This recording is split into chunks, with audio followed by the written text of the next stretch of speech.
those whose lives and livelihoods may be impacted by decisions. The appeal is dismissed.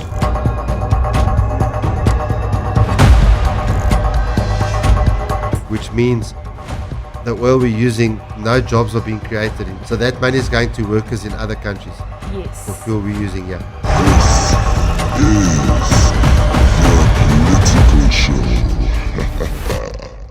Hey, and welcome to the Political Show right here on Active FM, where radio has never been better. I'm your girl Cynthia, but you can call me Gix, and with me in studio we have Gavin Ensslin. Pastor Gavin Ensslin, right here on the Political Show, where Christ Politics is Hot politics. Hot Politics. And this week's Hot Politics, we are looking at something that, it's not big news, but could affect us a lot, and that is what is happening in terms of the oil wealth in South Africa. Pastor, I'm trying to give a more brief explanation. Yes, it came out, I saw it over last weekend, that a case that had been brewing when the Ministry of Mineral and Energy Affairs granted exploration rights for oil companies to go and explore the possibility of there being oil reserves off the South African coast, and particularly around the Wild Coast, which is sort of the southern part of the KwaZulu-Natal coast in South Africa, the KwaZulu-Natal province, and the northern part of the Eastern Cape coast. And so the Constitutional Court handed down a judgment late last week to ban the exploration, saying that there hadn't been sufficient consultation with local communities, in the process of the whole exploration. And the judgment of the Constitutional Court actually overturned a previous Supreme Court of Appeal ruling that allowed Shell and Impact Africa the chance to cure their unlawful exploration right through fresh consultations during the renewal process. The Apex Court held that an unlawfully granted right cannot be retroactively fixed during the renewal phase. So this is what we're going to be talking about, and the bottom line is that the attorneys that were employed, by those who were going against the oil companies and that were representing communities and NGOs was Cullinan and Associates, and also the Legal Resources Centre. So we're going to talk, a little bit about that today, but also, we're going to discuss some thoughts from the Common Sense website just about what this actually means for the economic outlook for South Africa going forward. Yes, that is going to be an awesome conversation right here on the Political Show, where Christ Politics is Hot Politics. Hot Politics.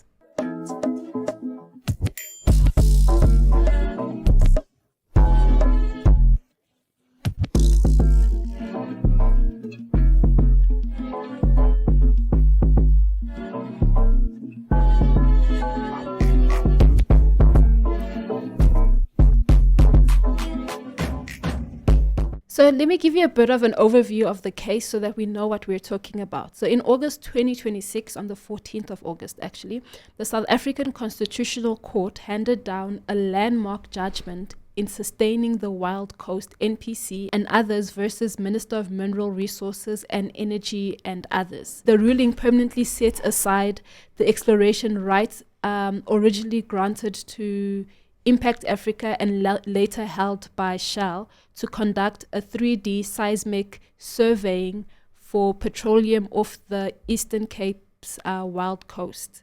The judgment overturned a previous Supreme Court of Appeal ruling that had allowed Shell and Impact Africa a chance to, in inverted commas, cure their unlawful exploration rights through fresh consultations during a renewal process. The Apex Court held that an unlawfully granted right and cannot be retroactively fixed during a renewal phase. And that's basically the overview of what's happened. Now we're going to discuss how does this affect South Africa after this overruling in terms of the exploring fossil fuels, exploring oil in South Africa. We're also going to be looking at some stats to see how this affects South Africa in terms of the employment rate, in terms of new job opportunities, because this is something that a lot of South Africans have been speaking about, to say that we have a very high employment rate. It's hard for people to find jobs, yet something like this has happened, and how does that affect South Africa? Pascal, I'm going to hand it over to you. Just to give you some things. The first is, I mentioned earlier about Cullinan and Associates and Legal Resources Centre. Now, I think it's funded a lot by people like the UN, and it was started by Arthur Chaskalson and George Bezos. Now, Arthur Chaskalson, he was one of the first South African Constitutional Court judges. And also George Bezos was the lawyer for Nelson Mandela during the Rivonia treason trial. Now, this organization is supposed to help people that cannot help themselves, and so they receive funding. Now, I know about the Legal Resources Centre because a number of years ago, maybe 10 to 15 years ago, I took people that were struggling with their refugee asylum process and things like that to the Legal Resources Centre. And we would sit there with these people, with lawyers. And at the end of the day, nothing happened. Now, with many of these cases, I mean, talking about people who've been brought here when they were 3 and then abandoned. One was brought here when they were 7 and then they were abandoned by their parents. Other people who had been born here, all sorts of things like that. And then what happened was that at the end of the day, we would sit there with these lawyers. They would say, do this. And every time we went back, the goalposts were shifted. And some of these cases needed to go to court. And obviously, people being asylum seeker, they're never going to have enough money in order to take the Department of Home Affairs to court. And that goes with so many different people in South Africa. So often, people's rights are being violated because they don't have enough money to go to court. One of the arguments that I hear many times being proposed by people in the in the elite circles in South Africa, including in the Phala Phala case with President Cyril Ramaphosa, that at the end of the day, a judgment is fine as long as it doesn't preclude someone else from taking the matter to court and engaging in litigation and all of that kind of stuff. But the thing is, if you look at the 64 point something million South Africans that are alive on the planet today, probably 60, maybe conservatively speaking, 55, 57 million of them will not be able to take anyone to court because the legal fees are going to preclude them from doing that. In fact, the one time I was talking to a small scale landowner, and this landowner, he had an industrial building, and his tenant just upped and left, and he went to the tenant and said, you owe me this money for the lease, and the guy said, I don't care, take me to the High Court. And just to get into the High Court, it would cost a landlord something like 200,000 rand just to get the thing enrolled. And now we're not talking about all of their legal fees. The cost starts at 200,000 rand.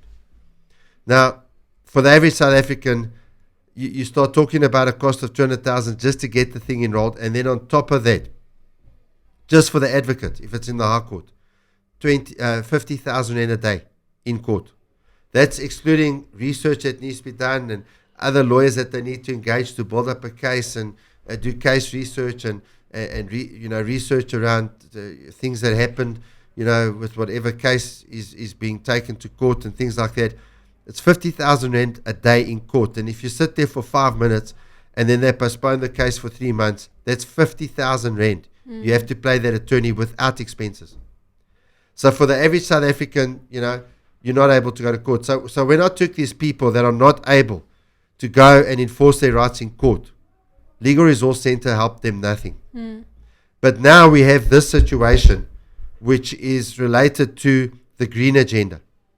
It's related to climate change. And in the judgment, in the Constitutional Court judgment, they actually cited, one of the things that was cited, Gigs, was that the International Court of Justice, the ICJ, gave an advisory opinion on climate change.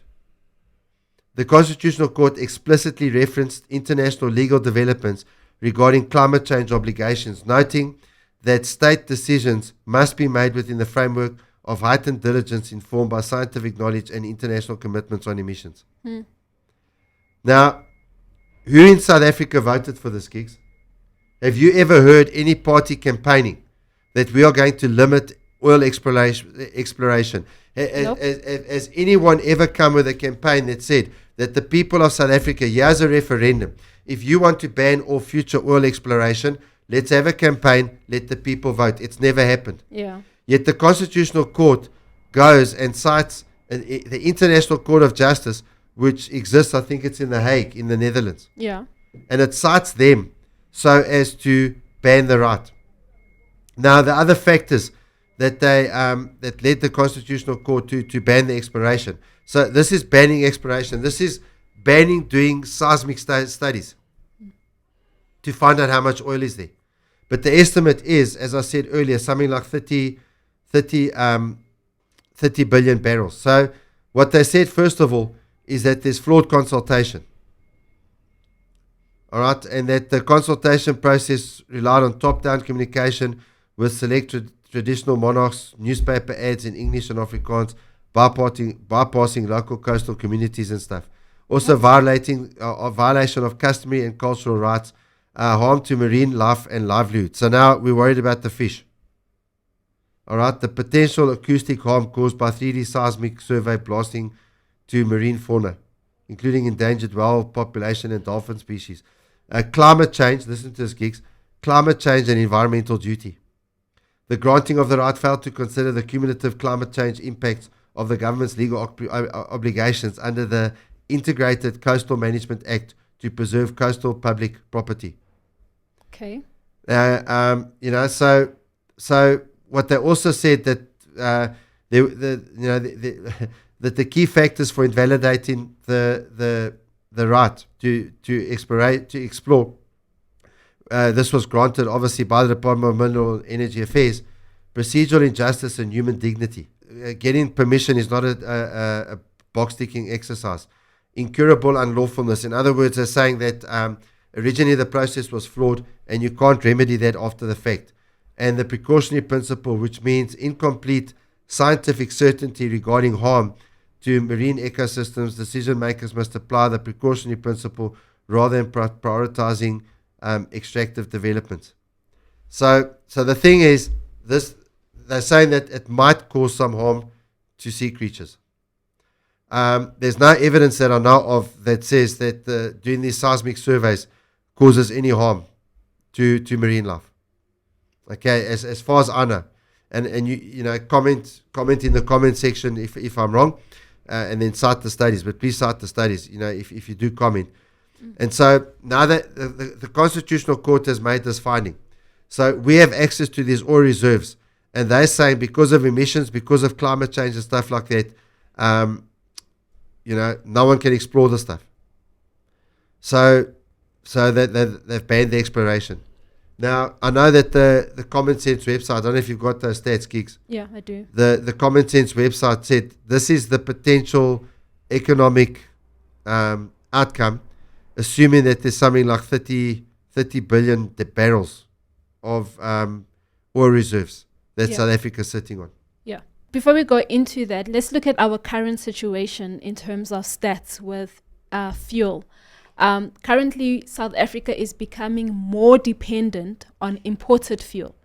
South Africa consumes approximately 600,000 barrels of petroleum products every single day. So if we had to convert that yearly, that would be 7.2 million barrels of petroleum products every single day. And according to the data by the Common Sense, local production currently supplies only about 40 to 60% of the country's fuel requirements. How much? 40 to 60%. Okay, so the minimum is 40%. Yeah. So there's a possibility that we're producing less than half of the country's current supplies. So that would mean that between 240,000 to 360,000 barrels per day must be imported. And that probably sounds like a whole lot of numbers. But now if we had to import, if It we does had sound like all the numbers, geeks. if we had to convert this into money, all right, South Africa currently spends over 300 billion rand annually on imported oil and refined petroleum products. That's how much we are spending annually on this 240. So that's about 3 million to 4 million barrels of oil imported yearly. So we're spending, over 300 billion rand annually. It's leaving our country. That is leaving our country. And a lot of the fuel we're buying is the finished product, Yes. which means the oil we're using, no jobs are being created in terms Nope. of oil refinery. And So that's how much we're spending. So so that money is going to workers in other countries yes. for fuel we're using here. Yes, and we're Okay. currently sitting with a very high, and we're going to look at the employment rates just now, employment rate. So basically, according to this data, the trend is that local refining capacity is declining in South Africa, and fuel imports are increasing, and South Africa is becoming more exposed to the international markets. And this raises the question, how can a country with the potential of offshore oil reserve still rely heavily on imported fuel? I'd just like to say just the potential part. There's a huge amount of oil exploration that's going off in Namibia. And, we've spoken before that those oil fields run right up to the border. It's like, South Africa and Namibia's got a straight line border there towards the south there. Yeah. So it's like a straight line going into the sea where those oil fields stop. So it's a hell of a coincidence that these oil fields sort of stop, right there on the South Africa Namibia border. And Namibia's obtained a lot of extra wealth because of this. And I thought our political system is there for the poor of the entire nation. And I thought that the minerals belong to the whole nation. But this seems to be gone out the window. So while they are busy, yes, and listen, I do understand environmental aspects and things like that, but when they were putting Greenpeace is not an environmental organization.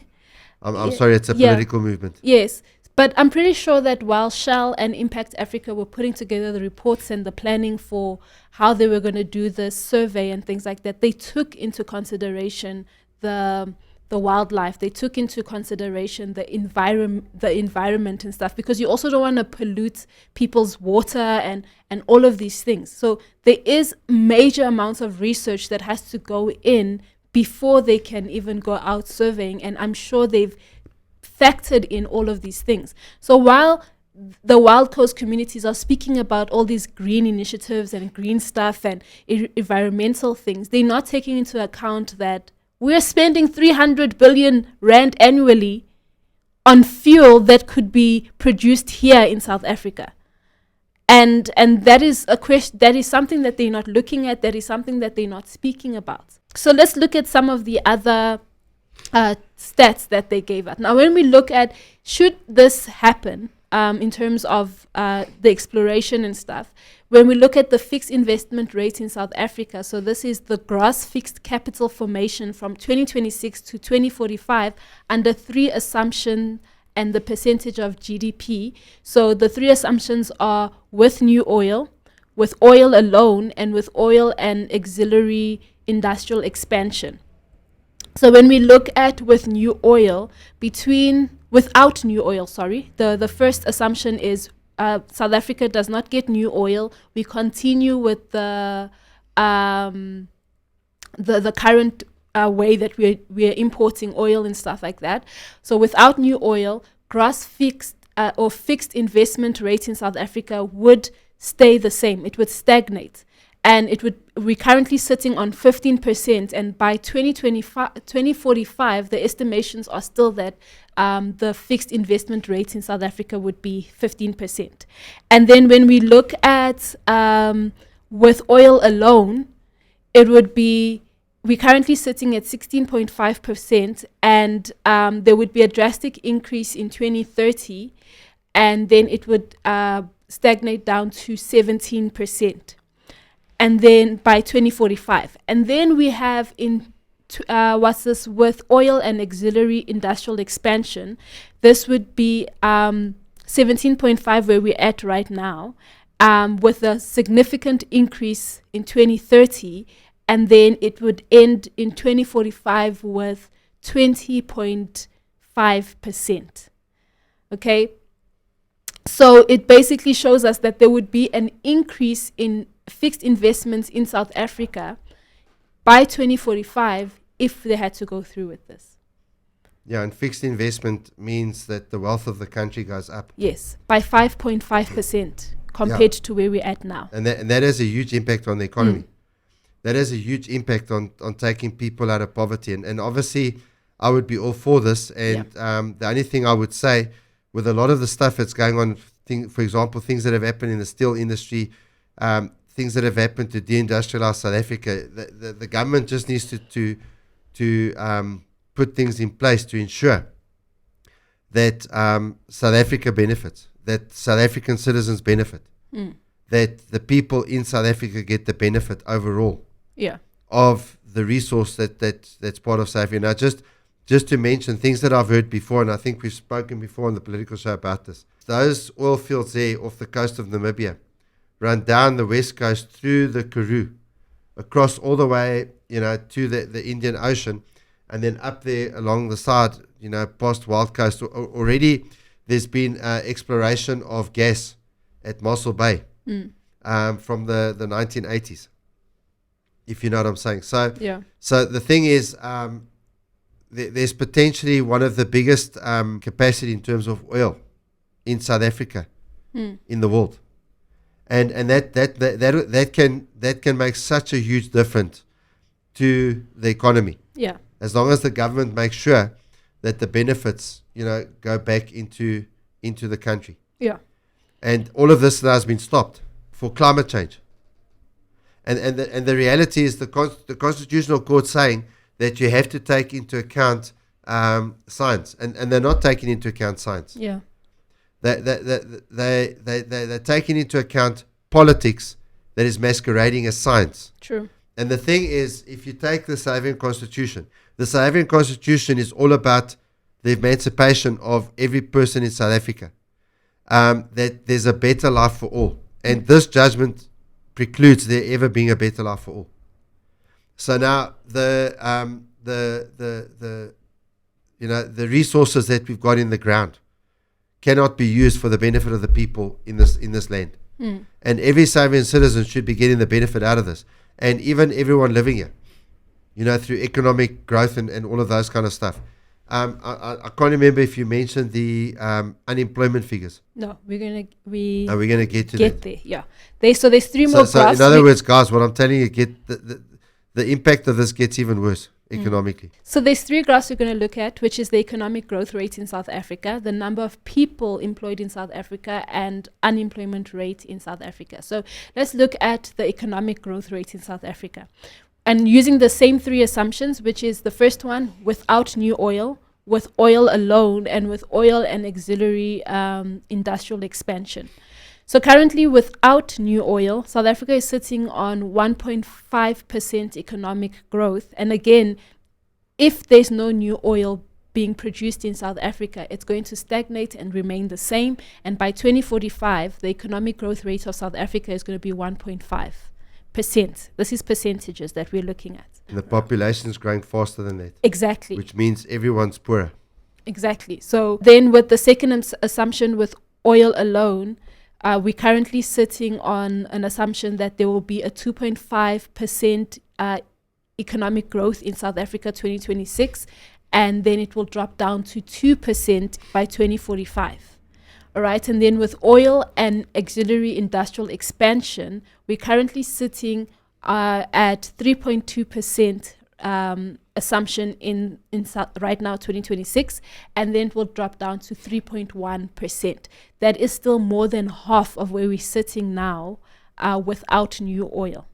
All right, and then we've got the number of people employed in South Africa. This is one of the biggest things that a lot of the local communities are complaining about and fighting about in South Africa, is employment, right? I mean, March and March in inverted commas, the whole thing that happened in June 30 was all about employment. Not all about employment, but if you get what No, I'm but saying. that is the issue. That is the issue. Scarce resources, Yes. people getting poorer, Yes. and so it blew up with the illegal immigrant issue. Yeah. The number of people employed in South Africa under the same three assumptions between 2026 and 2046 in millions, all right? So now we're looking at millions. So without new oil, we're currently sitting in terms of people employed in South Africa on 16.7 million people. And without new oil by 2046, it will be 19.1 million people. So that's about a 2 million increase. If we have oil alone, new oil, or with just oil alone, it will increase by 2046 to 22.3 million. And then with oil and auxiliary industrial expansion, 26.2 million people are expected to be employed in South Africa. All right. So now think of those numbers from 16. That's over 10 million people, or just under 10 million people additional who have jobs in South Africa Now, by 2046. how many people is that taken out of poverty? Exactly. Okay, and then all of these politicians and these judges, they're the same. The judges are the same people that will take businessmen to task who paying people below minimum wage. Yeah. So when you're taking that many jobs out of the economy, the question is, what kind of person are you? Yeah. And isn't it hypocrisy now? Yep. And plus you're citing laws that South African voters never voted on. Exactly. So we're supposed to be like a democracy. So we should be asking these questions. And the last graph I'm going to be speaking about and the stats I'm going to be speaking about, if that many people are being employed in South Africa, what then happens to the unemployment rate? All right. And the official unemployment rate from 2026 to 2046 under the same assumptions in percentage would be this. So currently we're sitting with a 33.36 unemployment rate in South Africa. If this doesn't, with the first assumption without new oil, the unemployment rate is expected to increase, all right, by 2046 to 34.8%, right? So there's no decline in terms of this.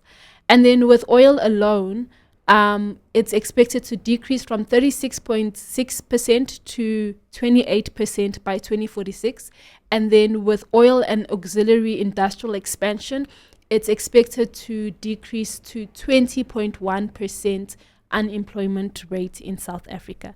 So these are quite significant numbers. These are quite significant percentages as well, especially for the common South African, those that are fighting for employment, those that are fighting for the betterment of South Africa.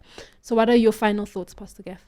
I think a lot of people in South Africa look at this whole system and feel let down. And, the reality is that if you take the system that's probably been one of the best systems that's ever been invented by human beings in terms of how we govern ourselves, it would probably be the American system. And that took a lot of the lead from the British system.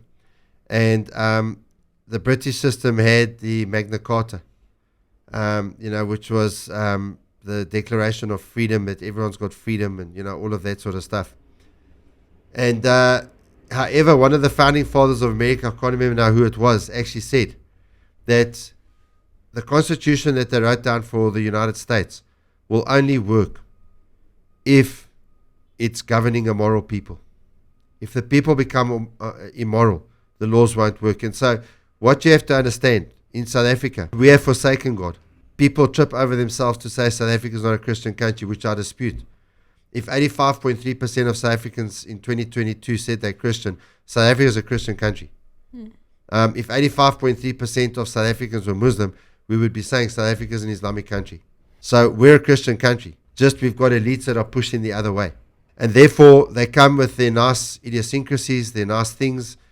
And what do? They push things like this, which now mean that a whole lot of people in this country are going to be cast away into poverty. And that the problems of economic scarcity are going to grow in a country which has an abundance of resource.